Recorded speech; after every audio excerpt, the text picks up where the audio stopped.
berupa uang, itu kiasan. Lalu kemudian misalnya gandum dikiaskan dengan beras. Lalu kemudian kurma, kalau garam dikiaskan dengan gula pasir atau barang-barang kiloan. Nah, kalau kurma dikiaskan dengan buah-buahan yang dalam penjualannya adalah dengan timbangan atau dengan takaran. Baik, mari kita lihat terlebih dahulu bahwa dari 5 jenis barang ribawi ini dibagi 2 kelompok. Kelompok pertama disebut kelompok harta, kelompok 2 disebut kelompok barang komoditas. Saya ulang, dari 5 tadi ada emas, ada perak, ada tepung atau gandum, ada yang disebut dengan kurma dan disebut dengan garam. Ini kita bagi 2 kelompok.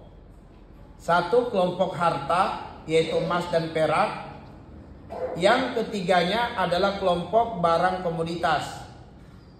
Nah, emas dan perak ini dikiaskan dengan uang rupiah, dikiaskan dengan dolar, real dan seterusnya. Lalu kemudian barang komoditas ini dikiaskan nanti ada beras, dikiaskan gula pasir, dikiaskan dengan jual buah-buahan yang dalam penjualannya dengan cara ditimbang. Baik, mari kita perhatikan kelima barang ini harus diperhatikan model jual belinya, sebab jika tidak berpotensi jadi riba. Pertama adalah jual beli barang yang satu kelompok. Jual beli barang satu kelompok dengan sesama jenis. Saya ulang, ini model pertama jual belinya. Jual beli barang sesama kelompok jual beli barang sesama jenis dalam satu kelompok.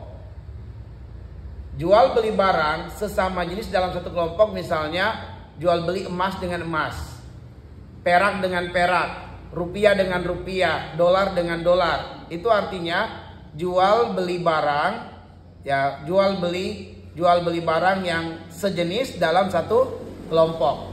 Atau beras dengan beras, atau gula pasir dengan gula pasir, atau kemudian lagi adalah gandum dengan tepung, ya, atau kurma dengan kurma.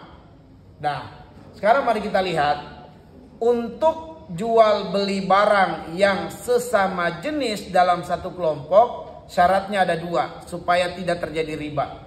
Untuk jual beli barang sesama jenis dalam satu kelompok, syaratnya harus 2. Jika salah satu tidak terpenuhi, terjadi riba. Harus syaratnya 2 baru tidak terjadi riba. Yang pertama adalah harus sama gramasinya, takarannya. Harus sama takarannya. Yang kedua, harus yadan biyadin. Harus serah terima di tempat. Ini 2 syaratnya. Jadi yang pertama harus sama gramasinya. Masalan bimasalin, kata Nabi, harus sama takarannya walaupun bentuknya beda. Walaupun bentuknya beda, tapi gramasinya sama. Misalnya emas dalam bentuk cincin, emas dalam bentuk anting.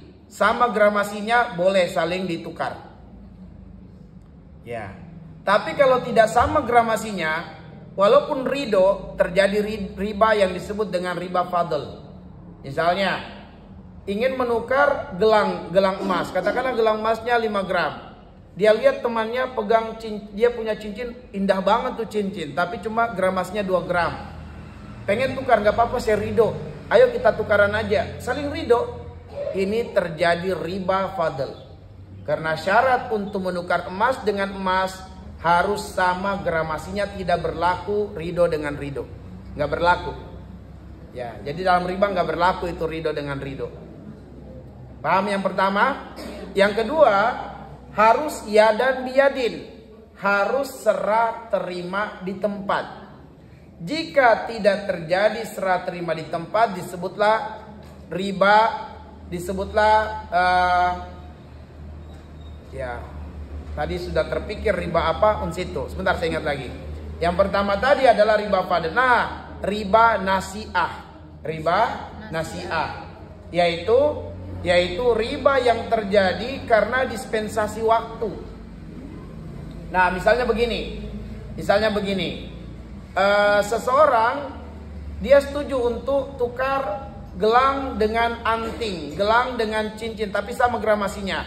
Satu gelang ditukar dengan anting ditambah dengan cincin sama gramasinya. 5 gram misalnya. Tadi kan cincinnya 2 gram. Tambah dengan anting, tambah dengan yang lain jadi 5 gram. Ditukar dengan satu gelang.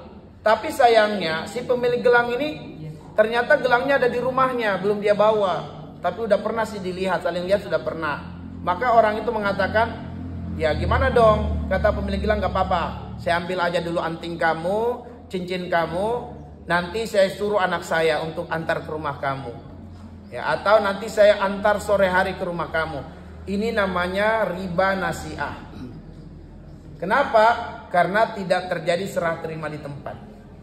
Harus serah terima di tempat. Gelang diserahkan kepada orang lain, orang tersebut menyerahkan anting dan juga cincinnya yang sama nominal atau total gramasinya. Jelas ya? Oke. Terus model yang kedua, bisa dituntaskan dulu sedikit?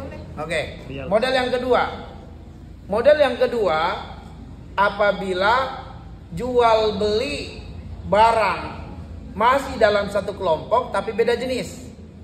Jual beli barang masih dalam satu kelompok tapi beda jenis. Emas dengan perak, emas dengan rupiah, perak dengan rupiah. Ya.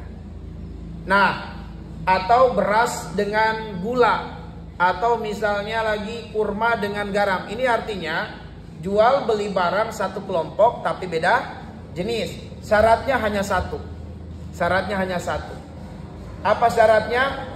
Harus serah terima di tempat. Boleh nggak jual emas? Misalnya seseorang ini ada emasnya 10 gram. Dia terdesak banget butuh uang. Dia jual 5 juta.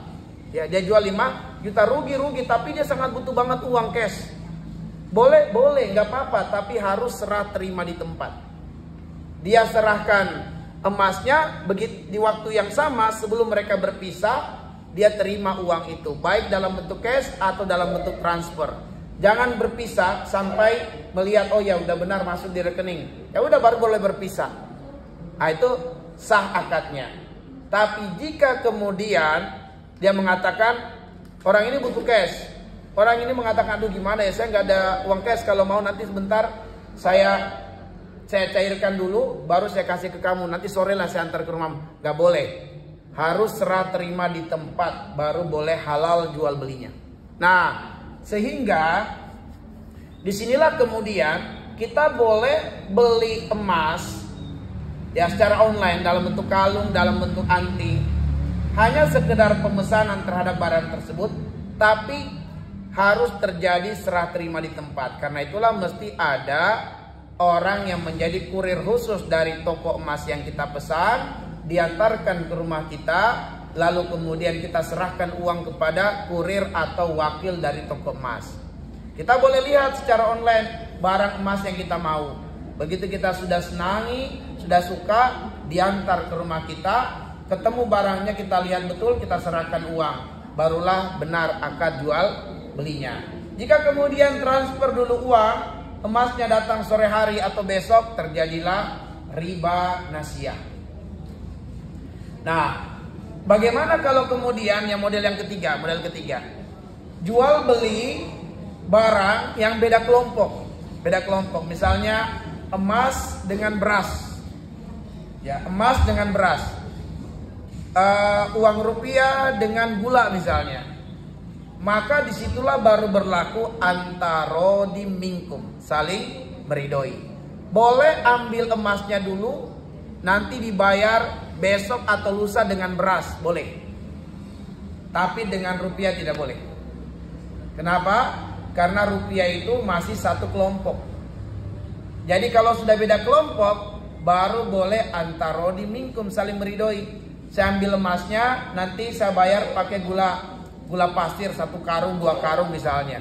Saya antarkan besok atau lusa. Itu halal, sah, karena sudah beda kelompok. Nah, adapun kemudian di antara itu fatwa ya, fatwa sebagian ulama bukan seluruhnya. Sebagian ulama yang melihat ada perbedaan emas yang ada sekarang dengan emas yang ada di masa lalu. Kalau dahulu emas itu adalah memang disebut harta dan nilai tukar. Definisi emas sebagai harta itu yang tidak hilang. Sebab disebut harta dalam Islam sesuatu yang memiliki nilai secara zat. Sesuatu yang memiliki nilai secara zat. Maka kepingan-kepingan emas atau serpian-serpian emas itu ada nilainya. Karena dia harta. Bedanya dengan rupiah, bukan harta tapi dia alat tukar sementara waktu. Emas itu bukan alat tukar, dia adalah harta. Karena secara zat bernilai. Adapun rupiah alat tukar yang terbatas. Dibatasi oleh waktu, dibatasi tempat. Dibatasi oleh waktu sebab bagi yang memegang uang Soeharto tersenyum sudah nggak berlaku di pasaran. Nggak ada yang mau terima. Ya. Terbatasi oleh tempat sebab uang rupiah kita bawa umroh. Ada yang terima, ada yang tidak mau terima. Dia maunya real, ada juga yang nggak apa-apa saya terima rupiah. Jadi dia dibatasi oleh tempat. Di tempat tertentu sama sekali nggak mau.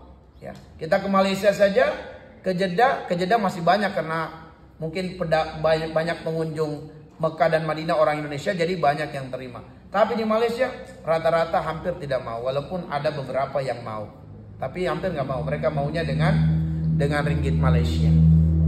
Baik, jadi yang kami ambil sekarang, pendapat yang kami ambil tetap karena melihat emas itu harta, bukan sekedar perhiasan, bukan sekedar barang komoditas, tapi dia harta karena zatnya memiliki nilai.